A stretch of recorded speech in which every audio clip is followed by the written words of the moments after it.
안녕하세요. 저는 올해로 결혼 3년 차에 아이는 없이 맞벌이를 하고 있는 여자입니다.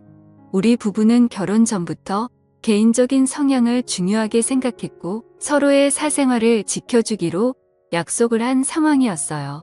그런 부분에서 잘 맞았기 때문에 결혼까지 무리 없게 갈 수 있었죠. 연애할 때도 데이트 통장을 따로 만들어서 둘 다 같은 금액을 매달 통장에 모아놓고 그 안에서 사용하며 데이트를 했어요. 결혼할 때도 그런 성향이 이어졌고 양가 부모님께 손 벌리는 게 싫어서 남편과 제가 5천씩 모아서 1억 만들고 그 돈으로 전세 껴서 집도 얻고 혼수까지 다 맞추고 결혼했습니다. 맞벌이를 계속했기 때문에 생활비로 남편과 제가 200만 원씩 통장에 모아서 그 돈으로 대출금 갚고 한 달 생활하고 남은 돈은 부부 공동 비상금으로 모아뒀어요. 200만 원을 제외한 나머지 돈에 대해서는 전혀 터치하지 않기로 합의했습니다. 집도 각자 챙기고 효도는 스스로 하는 걸로요. 어른들은 저희처럼 정확하게 반반 나누는 결혼이 이해가 안 간다고 하시는 분들이 많은데 어떤 면으로는 굉장히 편하게 살 수 있더라고요. 쓸데없이 싸울 일도 없고 감정 소비도 줄어들어요. 서로 배우자 간에 크게 바라는 것도 없고 상처받을 일도 없습니다. 그래도 뭔가 둘 사이가 안 맞는구나 싶으면 나중에 갈라서기도 쉽다는 장점이에요. 아이가 생기면 뭔가 달라지겠지만 남편과 저는 결혼 전부터 아이 가질 생각을 안 했기 때문에 이렇게 사는 것도 나쁠 건 없다고 생각했어요. 결혼식을 몇 주 남겨두고 저희 친정엄마가 암에 걸린 걸 알게 되었어요. 이전부터 위암으로 투병 생활을 하셨는데 이번에는 간으로 전이가 되었더라고요. 결혼식까지 시간이 얼마 남지 않아서 미뤄야 하는 건가 고민을 하고 있었는데 엄마가 결혼식은 예정대로 하라고 말씀하셔서 식은 그대로 진행하기로 했어요. 저희 엄마도 제 결혼식까지는 치르시고 일주일 뒤에 수술을 하기로 했습니다. 그러다 보니 신혼여행은 못 갔어요. 제게는 신혼여행보다 엄마의 수술이 더 중요했고 회사의 신혼여행으로 일주일 휴가 낸 걸로 엄마 병간호를 해야 제 마음이 더 편할 것 같았습니다. 그 점은 남편에게는 아직도 미안하게 생각하고 있어요. 하지만 제게는 엄마가 가장 중요한 문제니까 어쩔 수 없었죠. 엄마의 수술 이후로도 저는 여유 있을 때마다 병원과 집으로 가며 엄마의 병간호를 열심히 했어요. 큰오빠와 결혼한 새언니 그리고 친언니와 셋이서 번갈아 가며 엄마 관호를 했습니다. 각자 일을 하고 있었기 때문에 스케줄을 나눠 돌아가며 엄마를 보살폈고 그 과정에서 우리끼리 싸우거나 감정 상하는 일은 다행히도 없었네요. 다만 수술 후에도 엄마의 건강은 크게 좋아지지 않았고 병원에서 퇴원하면서 오빠네 부부가 엄마를 모시고 같이 살게 되었어요. 저와 언니는 그 뒤로부터는 일주일에 두세 번씩 오빠네 집을 방문해서 새언니 살림도 도와주고 엄마 곁에 있어 주었죠. 새언니한테 정말 고마운 게 친엄마도 아니고 시어머니인데 정말 극진하게 모셨어요. 저희가 집에 와 있을 때도 뭐 도와줄 거 없다고 그냥 쉬라고 하고 새언니가 음식이며 이것저것을 다 챙겨주더라고요. 새언니가 친정 부모님 두 분이 모두 안 계셔서 저희 엄마를 친엄마처럼 좋아해주고 딸인 저보다 더 엄마에게 헌신해줘서 항상 고맙고 미안한 마음이 컸습니다. 그렇게 극진하게 모셨지만 엄마의 상황은 점점 안 좋아지기 시작했고 마지막으로 병원에서 3개월 시한부 선고를 받고 2달 만에 돌아가셨어요. 엄마가 돌아가신 지 1년이 넘었는데 아직도 너무 죄송하고 슬픈 마음이에요. 돌아가시기 전에 엄마가 각자에게 재산을 나눠주고 가셨습니다. 엄마가 돌아가시기 전까지 살고 계신 아파트는 오빠가 받았어요. 그때 시가로 4억 조금 안 되는 금액이었고 우리 언니는 시집갈 때 엄마가 1억을 도와준 것이 있는데 그걸로 퉁치기로 했고 저는 시집갈 때 엄마 도움을 안 받았었기 때문에 엄마가 가진 현금 8천만 원을 제게 남겨주셨습니다. 형제자매 모두 엄마 결정에 다 동의했고 가장 고생하고 엄마 모시고 살면서 힘들었을 오빠네 부부가 엄마 아파트 갖는 건 당연하다 생각했어요. 세상에 누가 말기 암에 아픈 시어머니를 집에서 모시고 살겠습니까? 언니랑 저랑 아무런 불만 없이 좋은 마음으로 엄마의 결정에 따랐습니다. 그런데 엄마 돌아가시고 나서 저를 위로해 줄 줄 알았던 남편은 재산 분할에 아쉬워하더라고요. 형님이 그렇게 많은 재산 한꺼번에 독식하셨으면 언니는 뭐 우리한테 5천만 원 정도는 더 나눠줘야 공정한 거 아니냐면서 결혼할 때 장모님께서 아무것도 안 해주시지 않았냐고 말하길래 너가 우리 엄마 아플 때 한 게 뭐가 있냐고 싸웠어요. 남편과는 결혼하자마자 신혼생활 다운 신혼을 하지 못했어요. 제가 남편과 신혼집에 소홀할 수밖에 없는 상황이었고 부부끼리 데이트도 한번 제대로 못하고 신혼 2년을 그렇게 보냈어요.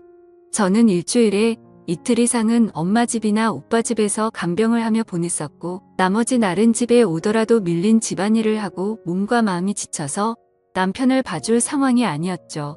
당연히 남편에게 항상 미안한 마음을 갖고 있었는데 그런 상황에서도 제가 정말로 남편에게 서운하다고 느낀 점은 간병하고 집에 돌아오면 집안일을 처음에 딱 정해놓은 대로 해놓고는 손대지 않더라고요. 그 주에 제가 설거지 당번이면 남편은 제가 집에 돌아오지 못하는 상황에서도 절대 설거지를 하지 않았어요. 자기가 그릇을 다 사용해서 더 이상 쓸 그릇이 없으면 배달을 시켜 먹는 한이 있어도 제가 해야 하는 집안일은 손대지 않더라고요. 빨래건 청소건 모두 마찬가지였습니다. 그래도 그 정도는 원래 반반씩 순번 정해서 하기로 한 상황이라서 이해하고 넘어갔는데 지금 와서 서운한 점은 우리 엄마 그렇게 아플 때도 장모님 맛있는 거 사드리라고 말 한 번 하는 걸 못 들어봤어요. 2달에 한 번 정도는 엄마를 보러 왔었지만 올 때 죽 한 번 사온 적 없었고 차려주는 밥이나 먹고 가는 모습을 보면 때려주고 싶은 적이 한두 번이 아니었어요. 어차피 내 엄마고 남편이 엄마를 얼마나 봤다고 제가 그런 걸 바라나 싶어서 꾹꾹 참았는데 똑같은 처지의 새언니가 그렇게 엄마한테 잘하는 걸 보고 있으면 남편에게 서운한 마음이 자꾸 들더라고요. 그런데 엄마 돌아가시니까 오빠네 부부에게 준 아파트가 그렇게 아까웠나 봐요. 어차피 유산으로 내가 받는다고 해도 그 돈은 넣어줄 거 아니니까 신경 쓰지 말라 했더니 그 뒤로 아파트 이야기는 꺼내지 않았지만 남편은 8천이나 꽁돈 생겼으니 저보고 크게 한턱 쏘라는 정신 나간 소리를 하더라고요. 그 말 듣고 충격 먹어서 엄마 돌아가신 게 로또 당첨된 것도 아닌데 너는 무슨 말을 그따위로 하냐고. 나중에 시부모님 다 돌아가시면 우리 그 돈 받아서 유럽 여행 가자고. 언제 돌아가실지 모르니까 빨리 여행 계획 짜자고 말하면서 엉엉 울었더니 남편이 아차 싶었던지 미안하다고 사과하더라고요. 자기가 생각이 짧고 말실수했다고 싹싹 빌며 사과하는데 마음이 풀리지 않았어요. 정말 이렇게 돈 때문에 밑바닥 드러나 보이는 게 정 떨어지더라고요. 그날 이후로 남편에게서 아무런 기대가 없어요. 이혼할까 말까 고민했지만 그냥 의무로 산다는 느낌으로 보냈죠. 어차피 결혼 전부터 아이가 갖지 않는 걸로 이야기하고 결혼했지만 실수로라도 우리 사이에서 아이가 태어난다면 제가 너무 힘들 것 같아서 그 뒤로는 더 피하면서 살았어요. 남편이 미우니까 시댁도 당연히 미워지더라고요. 기념일, 명절, 공휴일에 다 약속 있고 바쁘다는 핑계로 시댁에 가지 않았습니다. 남편도 그렇고 시댁에서 불만이 많았던 걸로 아는데 저는 모르는 척 안 들리는 척 해버렸죠. 괜히 이제 와서 시댁 식구들에게 점수 딸 이유도 없었으니까요. 그런데 며칠 전에 남편이 맥주 한 잔 같이 하자고 해서 집에서 술을 마셨는데 시어머니가 얼마 전 받은 건강검진에서 유방암 진단을 받으셨대요. 돌아가신 친정엄마 생각나면서 순간 아찔하더라고요. 하지만 다행히 초기에 발견되었고 수술하면 괜찮아질 거라고 해서 다행이다 싶었는데 남편이 갑자기 자기 엄마 병 간호를 저보고 해달라 하더라고요. 남편은 미루형이 하나 있는데 미운입니다. 정확하게는 예전에 일찍 결혼했다가 이혼하고 그 뒤로 쭉 혼자 살아요. 그래서 집안에 여자도 없고 병수 밟을 사람이 저밖에 없다네요. 시아버지가 도와주실 거라고 저랑 시아버지랑 둘이서 번갈아 하면 된다고 하더라고요. 일하면서 병 간호하는 게 힘들면 생활비는 자기가 다 낼 테니까 그만두고 병 간호만 해줬으면 좋겠다고 하는데 어이가 없어서 웃음도 안 나왔습니다. 너가 왜 직접 안 하고 나보고 해달라고 해? 아들은 병 간호하면 안 돼? 내가 너보다 돈을 못 버니 능력이 없니?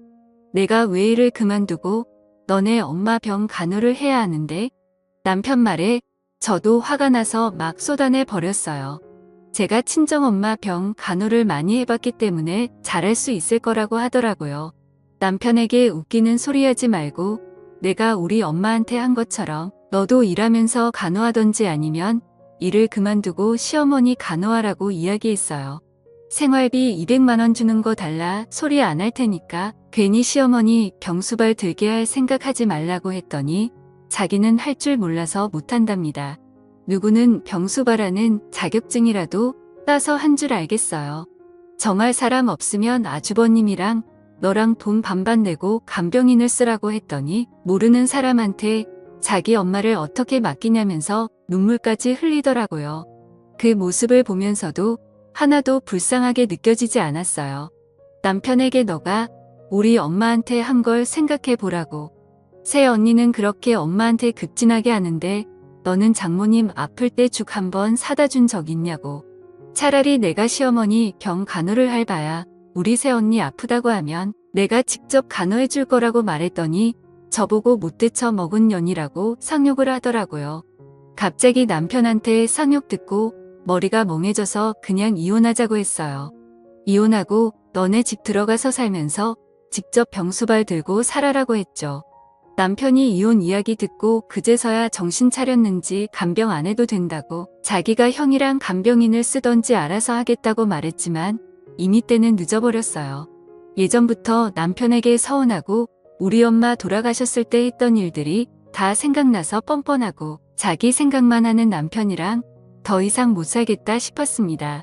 아무리 신경 안 쓰고 산다 해도 시어머니 아픈데 한 번도 안 찾아가 볼 수도 없고 간병을 제가 하고 싶은 생각은 절대 없지만 안 하자니 신경 쓰일 게 뻔하잖아요.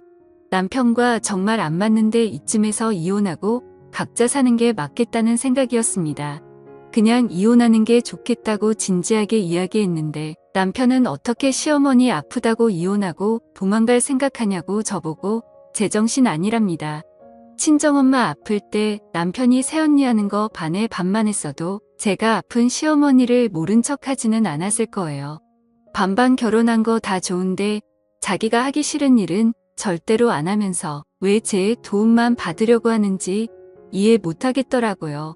어차피 참고 살아봐야 남편이 앞으로 저를 더 원망할 것 같아서 그냥 서로 감정 더 나빠지기 전에 이혼하자고 했습니다. 아이도 없고 복잡하게 나눠야 할 재산도 없으니 지금 그만하는 게 맞다 싶었어요. 남편은 당장 이혼할 수 없다고 시간을 좀 갖고 생각해 보자면서 지금은 짐 싸들고 시댁으로 들어가 있는 상황이에요. 저는 시간이 아무리 지나도 지금 생각은 변함없을 것 같아요. 남편이 뭐라고 하던 이혼하고 혼자 살 겁니다. 반반 결혼하면 간섭하지 않고 부딪히는 일 없이 편하게 살 줄 알았어요. 하지만 이기적인 남편을 보면서 이게 맞나 싶더라고요. 이렇게 살 바에는 그냥 혼자 살면서 각자 가족 챙기며 사는 게 좋을 것 같습니다. 오늘의 이야기는 여기까지입니다. 구독과 좋아요, 알림 설정 부탁드려요. 다들 행복하시고 좋은 하루 되세요.